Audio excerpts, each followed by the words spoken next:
Olá, alunos do 8º ano, aqui é a professora Elisângela de Língua Portuguesa. Nessa semana de 5 de abril a 9 de abril, vou estar fazendo com vocês uma pequena revisão aí de conteúdo que vocês vão estar fazendo a prova do Aprende Brasil Volume 1. E essa prova, ela vem com todos os conteúdos da apostila do primeiro bimestre. E eu ainda não passei para vocês todos os conteúdos, por isso eu vou revisar aqueles que eu já passei e vou estar explicando aqueles que eu ainda não comentei nada com vocês, tá?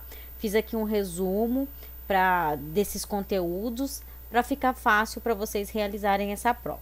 Então, começando aí pelo gênero textual verbete, esse é o que nós estamos estudando, né? Então, nós já falamos aí de glossário, verbete de dicionário e verbete de enciclopédia. Então, vamos ler aqui comigo. Verbete, gênero textual de caráter expositivo, que pode ser encontrado em dicionários, glossários e enciclopédias. É um texto impessoal e geralmente escrito em linguagem mais formal. Os dicionários apresentam o maior número possível de significados de uma palavra e exemplos de seu uso em vários contextos. Estrutura de um verbete. Então, vocês encontram essa estrutura na página 9. Então, abram lá a apostila que vocês vão compreender melhor, né? Lá mostra a entrada, classificação gramatical, área em que a acepção se enquadra, início de uma nova acepção, acepção remissiva, quando uma coisa remete a outra, que tem um errinho. Então, quando uma coisa remete a outra. E o exemplo, tá? Então, lá na página 9 tem tudo bonitinho, coloridinho, para que vocês possam identificar. Dá uma olhadinha lá. O outro assunto é a pontuação, o uso do ponto e vírgula. Então, deve ser utilizado quando houver a necessidade de uma pausa maior que uma vírgula e menor que um ponto final. Então, é uma pausa um pouquinho maior que uma vírgula, mas também não é um encerramento de uma declaração, né? De uma frase, tá? A função do ponto e vírgula basicamente é a de atribuir clareza a uma frase, de modo a organizar os itens apresentados. Esse conteúdo vocês também encontram na apostila, na página 11, eu já expliquei para vocês, vale a pena vocês irem lá e conferir. Depois, linguagens denotativa e conotativa. A linguagem denotativa é o sentido real. Então, por exemplo, os Estados Unidos bombardeou a China, jogou bombas na China, então é o sentido real. Linguagem conotativa, o sentido figurado, palavras ou expressões ganham outro significado.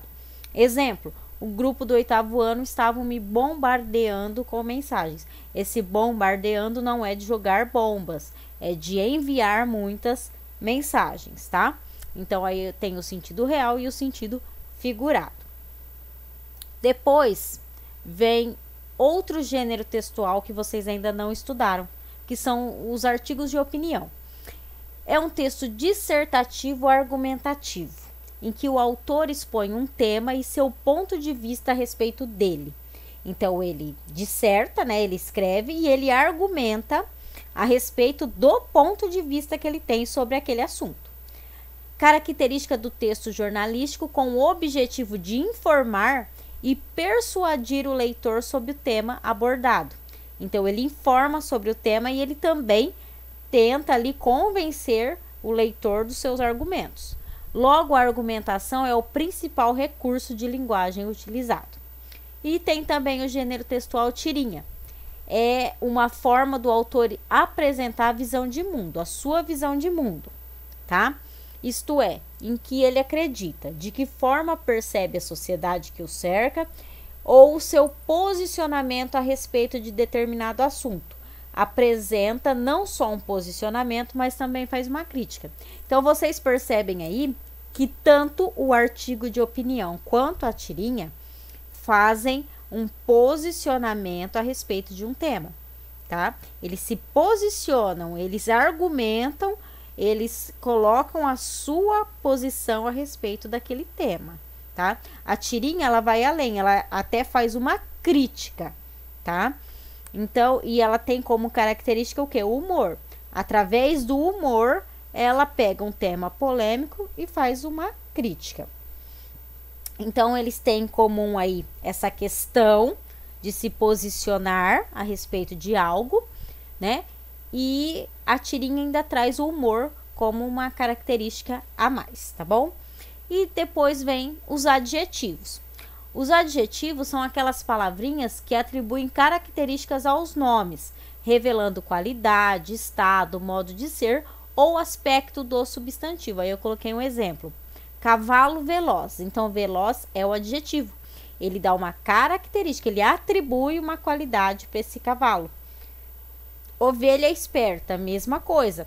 Esperta é o adjetivo, atribui à ovelha uma característica, tá? Então, lá na avaliação, vocês vão encontrar um adjetivo e pede que vocês dê o significado daquele adjetivo, tá bom? E depois vocês vão ter também a textualidade, coerência e coesão. Então, um texto bem escrito, ele tem coerência e ele tem coesão. A coerência é o sentido do texto, como eu coloco as minhas ideias, tanto a ideia principal quanto as secundárias, e elas ali numa sequência lógica de bom entendimento, tá? É o entrosamento das ideias, levando o leitor a compreender o sentido que eu quero passar, tá bom? Essa é a coerência. E a coesão é obtida pelo emprego de advérbios, pronomes, sinônimos, tá? Evitando aí a repetição das palavras. Então, por exemplo, se eu for falar sobre a Covid-19, então eu começo lá meu texto, né? A Covid-19 é uma doença que chegou muito rapidamente em alguns países, matou muita gente. Quando eu for encerrar um parágrafo e falar novamente, eu já não vou mais usar a Covid-19, eu vou trocar essa palavra aí, né, por um sinônimo, por exemplo, essa doença. Então, eu faço essas trocas, vou mantendo aí a coerência, né, vou mantendo as minhas ideias em ordem, mas eu faço essa troca, né, de palavras, evitando repetição. Então, é um recurso que a gente utiliza com o objetivo de fazer uma interligação entre as palavrinhas aí do texto, tá? Esses são os temas que vão estar caindo na avaliação. Tudo vocês encontram na apostila, a maioria dos assuntos nós trabalhamos, tá? Vai ter alguns verbetes que vocês têm que fazer a interpretação, tá? Então, vocês conhecendo o gênero textual, vocês conseguem interpretar, enquadrar ele, se ele é de dicionário, se ele é de enciclopédia, tá? E aí entendê-lo. Então, são esses os assuntos que cairão na prova. Qualquer dúvida, vocês podem estar me chamando no WhatsApp. Eu não vou explicar a questão em si, mas eu vou explicar o conteúdo, tá? Ah, professora, não entendi a questão 1. A questão 1 fala do verbete, mais especificamente de dicionário, e assim eu posso ajudar vocês, tá bom? Qualquer coisa é só me chamar. Até a próxima aula. Um beijão. Tchau, tchau.